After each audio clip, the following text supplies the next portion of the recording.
Why, when I go to prison, I see that 56% of you are in this prison. Therefore, we are justified in controlling you.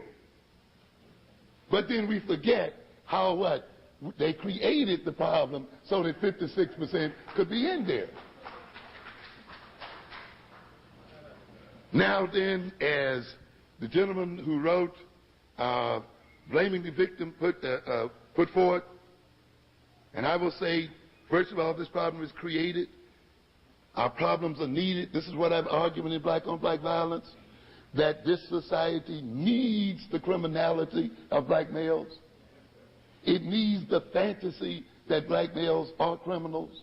It is necessary to the very structure and being of this society. It is very necessary to the self-definition of Europeans.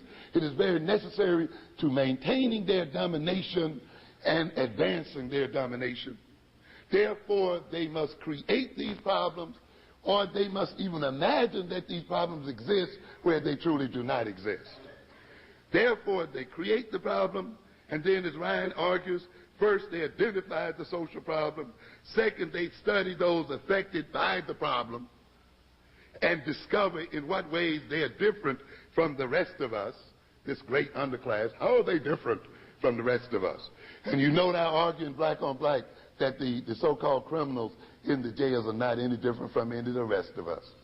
You are not going to find a criminal personality, you know, and yet that's been the golden grail of psychology. You know, how can we distinguish these people from the rest of us? We're all in this game together. Third, they define the differences as the causes of the social problem. In other words, we create the problem. Then we go in and look at the people who have the problem and see how they're different from those who don't. And then we say, oh, their differences is the reason why they have the problem. You see? So they're going to create these brain dysfunctions, then go in and find the brain dysfunction, and then say the brain dysfunction is the cause of the problem. Now let's medicate. So they define, they use the differences, and finally they assign a government bureaucrat to invent a humanitarian action program to correct the differences. I asked my class the other night, what if we could find a 100% sure shot rehabilitation program? A program that would rehabilitate 100% of the clients. Would that solve your problem? No, because what would happen? The others would keep what? Rolling in. Rolling in.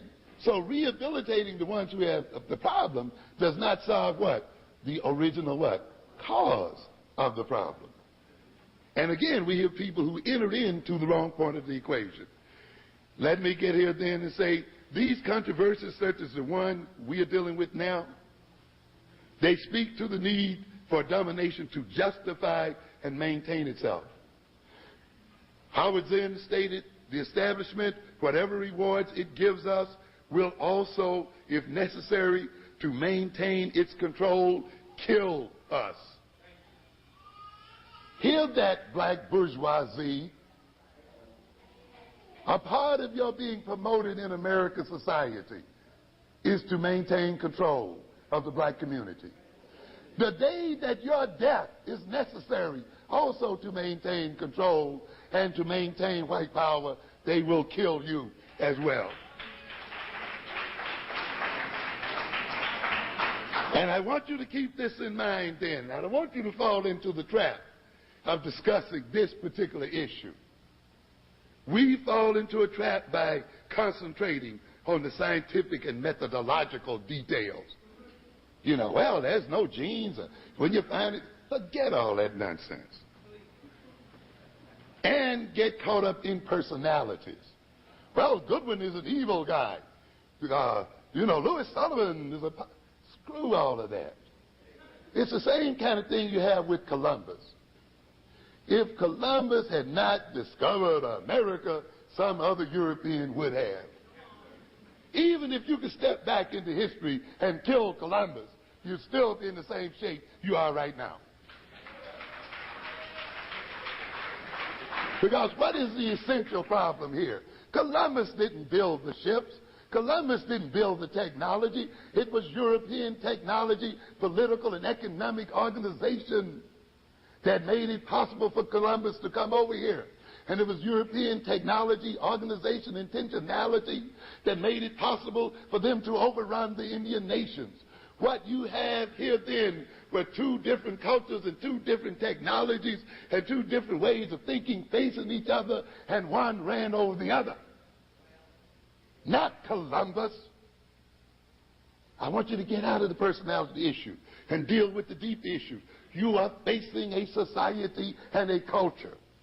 You are facing an organization that will put man after man after man in front of you, but it will still run its same program. You must learn to cripple the organization, not the person.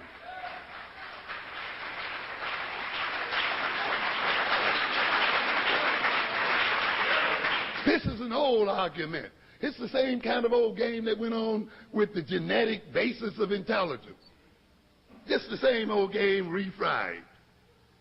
What do we have here? Let's look at the deeper issue. And the deeper issue involves the need to justify domination, social control, and to obscure the very real way deficiencies are created by power relations. Quick question here. Why are whites obsessively concerned with the intelligence of black folk? This is the thing you must ask first before you get into whether it's environment or genes. Ask the major question. Why are you interested? What's the point? Huh? Why is it so what? Important for you to know. What are you going to do with the knowledge? This is the issue.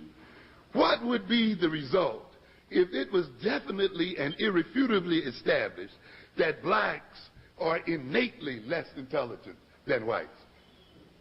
Let's ask that question. Let's ask another one. Or we found irrefutably that we were more intelligent than whites. What would be the results? Or just as intelligent as whites, or that environment is really significantly influential in determining intelligence. What would be the result if we discovered either one of these things? What would be the result if we proved that blacks were genetically more docile than white folk? The end result would what? Be the same. Would be the same. Nothing is going to change. Why? The findings, whatever their nature, will be used to justify and rationalize the social control of black people by white people. In other words, ladies and gentlemen, if they proved that we were innately less intelligent than they would justify domination, wouldn't it? We are more intelligent, therefore we have a right to rule over you. But then if you prove to them in your great work that you are more intelligent than they are, well, these people are more intelligent than we are. We should suppress them while we can, because if we let them loose, they will take over. So the repression would still take place, and it would still be argued. Well, they are as intelligent as we are, and that means one day they may compete with us, so let's still what? Repress them. Oh, you mean the environment is truly significant in intelligence. So what would the result be then? Let us control what? The environment to control their intelligence. In other words, ladies and gentlemen, the final come down of it all, no matter how you refute these people, no matter how much detail you roll out one way or the other, they will always be used to do what? Justify repression and oppression. That is the issue, not making fine-pointed arguments as to whether IQ tests are culturally based or genetically based or this so-called initiative here. It's pointless. What we have going here is an attempt by people who are dominating us to create new rules and means by which they justify their domination and repression. That's all that's going on here. Screw whatever excuse they rolled up in time. The only thing that has changed by any so-called new initiative, such as the one we're talking about today, is the logic of justification for continuing domination and the methodology of domination. That's the only thing that's changed.